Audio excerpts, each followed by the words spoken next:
शांति छोटे। ओम शांति भैया। क्या छोटे, आज की मुरली से क्या अभ्यास कर रहे हो? भैया अभी तो रिवाइज करना बाकी है ना, अभी आप सुनाओ। हाँ, इतना मुझे याद है कि आज बाबा की मुरली में बाबा ने भाग्यवान बच्चों के श्रेष्ठ भाग्य की लिस्ट सुनाई है। तो सबसे पहले आप रिवाइज करो, फिर अभ्यास शुरू करूंगा भैया। हाँ छोटे, ठीक है। आज बाबा ने हम बच्चों के लिए कहा है कि हर एक ब्राह्मण बच्चा दुनिया में सबसे श्रेष्ठ आत्मा है और कोटों में कोई है। बाबा ने कहा 550 करोड़ आत्माएं और कहा ब्राह्मण आत्माओं का छोटा सा संसार है। तो आप में और उन आत्माओं में कितना अंतर है?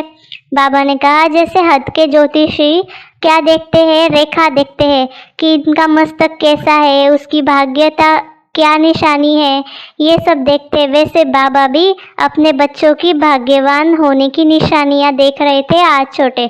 बाबा ने कहा तुम्हारी मुस्कुराहट कैसी है, ईश्वरीय है।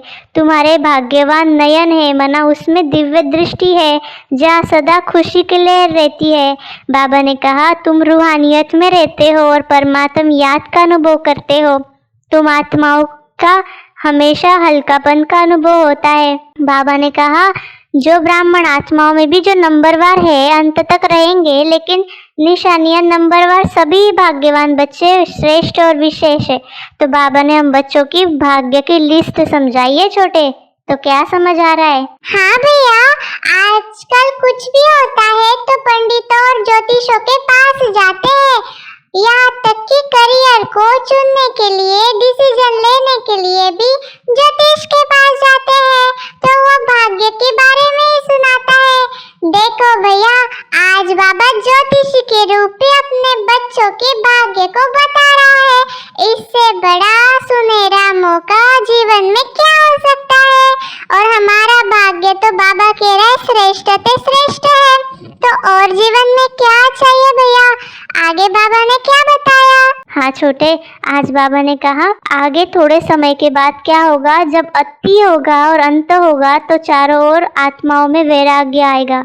आत्माएं वैराग का अनुभव करेगी, लेकिन अगर थोड़ी बहुत रिहर्सल भी होती है और अलबेलेपन में सो जाते हो तो क्या होता है, अलबेलापन रहता है। लेकिन जब अति है और अंत के नज़ारे सामने आएंगे तो टेंशन होगा। इस वजह से सबका अटेंशन बाप के तरफ जाएगा और सब सोचेंगे कि एक ही भगवान है अभी जो हमें बचा सकता है। तो बाबा ने कहा तो निरंतर ऐसा होगा कि तुम्हारे भाग्य की जो रेखा है, तुम्हारे मस्तक स्पष्ट दिखाई देगा कि भगवान क्या है और भाग्य हम बच्चों का भगवान ने क्या बनाया है, ये प्रत्यक्षता होंगी। अरे वाह भैया, कितनी सुंदर बात है। भगवान और भाग्य ये प्रत्यक्ष होंगे। वाह भैया, ये दिन तो नजदीक ही है। अभी तो अति भी है और अंत भी नजदीक दिखाई दे रहा है। हाँ छोटे, इसीलिए बाबा ने कहा कि अपने भाग्य की लिस्ट निकालो। भाग्यवान बच्चों को अमृत वेले से बाबा उठाता है, आह्वान करता है, अति स्नेह देता है। जब सोने चाहे कोई तो सो नहीं सकता है, ऐसा लगता है ना कोई उठा रहा है। तो अमृत वेले से भक्त आत्माएं भी देवताओं के सामने क्या करते, घंटी बजाते हैं ताकि देवताओं को उठाया जाए। और बाबा क्या करता है, बच्चों का आह्वान करता है, आओ मेरे समान बच्चे, आओ अनुभव करो, मेरे साथ बैठ जाओ। बाबा ऊंचे स्थान पर लेके जाता है हम बच्चों को और मेहनत नहीं करने देता। बाबा हमें संग का रंग लगाता है। और बाबा ने कहा जैसे मधुबन के स्थान पर आते हो तो कितना अच्छा लगता है, योग लगा हुआ है ऐसा लगता है ना। अभी सबको कहे और 15 दिन यहाँ रह जाओ तो सब खुश हो जाएंगे, क्योंकि स्मृति में है कि वाह मेरा भाग्य। तो दिनचर्या ही भगवान के साथ शुरू होती है ना छोटे, हम सब बच्चों की। तो बाबा ने कहा रात को सोते हो तो बाबा के साथ सोते हो। अगर सिर दर्द होता है तो ये समझना कि बाबा साथ में नहीं है। बाप स्वयं शिक्षक बनकर हम बच्चों को पढ़ाता है।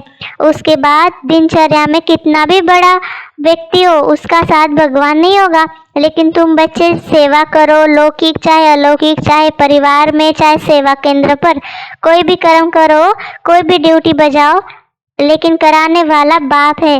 आप निमित्त हो तो मेपन का दरवाजा आ ही नहीं सकता है, क्योंकि बाबा ही कराने वाला है। अगर सोचते हो कि मैंने किया तो माया आ जाती है, तो सोचो छोटे, सुबह से लेकर रात तक बाबा हमें कैसी मदद करता है। और बाबा ने ये भी कहा, याद रखना है कि मैं बालक हूँ और मालिक बाप है।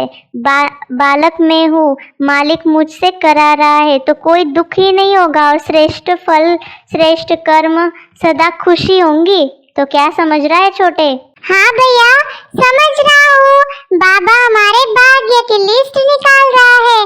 रात को सोते समय बाबा गोद में लेके सोता है, सुबह जल्दी हम बच्चों को उठाता है। दिन भर हम जो भी काम करते हैं बाबा साथ देता है, हमारी रक्षा करता है और हमें गाइड भी करता है। कराने वाला बाप ही होता है। तो सोचो भैया, ऐसा कौन है जिसके साथ सदा भगवान हर कार्य में इन्वॉल्व हो? हम ही है। तो हमसे ज्यादा भाग्यवान कौन होगा भैया? हाँ छोटे, इसीलिए बाबा ने कहा कि ब्रह्मा भोजन कौन खिलाता है? नाम ही ब्रह्मा भोजन है, तो ब्रह्मा भोजन बाबा खिलाता है। ब्रह्मा यज्ञ तुम बच्चों का सदा रक्षक है, तो हम बच्चों को ब्रह्मा भोजन मिलता है, जहाँ देवताएं भी इसके लिए तरसते हैं। बाबा ने कहा ब्राह्मण बच्चों को तो बाप ही खिलाता है, चाहे लोग की कमाई भी करके पैसा जमा करते, उसी से भोजन मंगाते भी हो, लेकिन अपनी कमाई भी भंडारी में डालते हो ना, तो भोलानाथ भंडारी से भंडारा बना कर देता है तुम बच्चों को। कभी भूलना नहीं, हम खुद कमाते खुद खाते ऐसा नहीं सोचना है कभी भी। तुम ट्रस्टी हो, बाबा ने कहा तुम्हें हर वक्त बाबा ही हर चीज देता है। बाबा ने कहा बाबा की गारंटी है, 21 जन्म ब्राह्मण आत्मा कभी भूखी नहीं रह सकती। बड़े प्यार से दाल रोटी सब्जी जरूर बाप खिलाता है, यह जन्म भी दाल रोटी प्यार से खाएंगे।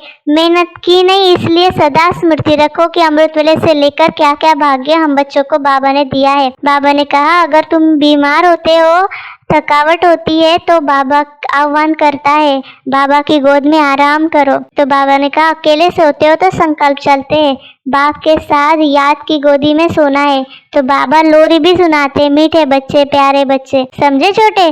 तो सोना है तो बाबा की गोदी में सोना है। तो क्या समझ आया? हाँ भैया, राम मना आओ, राम आओ। तो बाबा ने कहा हम बच्चों का भाग्य इतना श्रेष्ठ है कि बाबा हमें लोरी सुनाता है भैया। इतना श्रेष्ठ भाग्य तो किसी का हो ही नहीं सकता। तो आज मुझे अभ्यास करना है, सुबह से रात तक हर दिनचर्या में बाबा मेरे साथ मुझे क्या क्या दे रहा है, मेरा भाग्य कितना श्रेष्ठ है, भगवान कितना श्रेष्ठ है। बस यही लिस्ट निकाल के इसी में स्वरूप बनते जाना है। आज मैं दिन भर यही अभ्यास करूंगा भैया।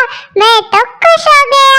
हाँ छोटे, तो आज बाबा ने हम बच्चों को वरदान दिया, तमोगुणी वायुमंडल में अपनी स्थिति एक रस अचल अड़ुल रखने वाले मास्टर सर्वशक्तिमान भव।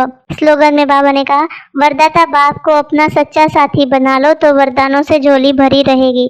अच्छा, ओम शांति। आप सभी को हम छोटे बड़े की कॉन्वर्सेशन कैसी लगी जरूर कमेंट करें। इस चैनल को लाइक, सब्सक्राइब और शेयर करना मत भूलिएगा। ओम शांति।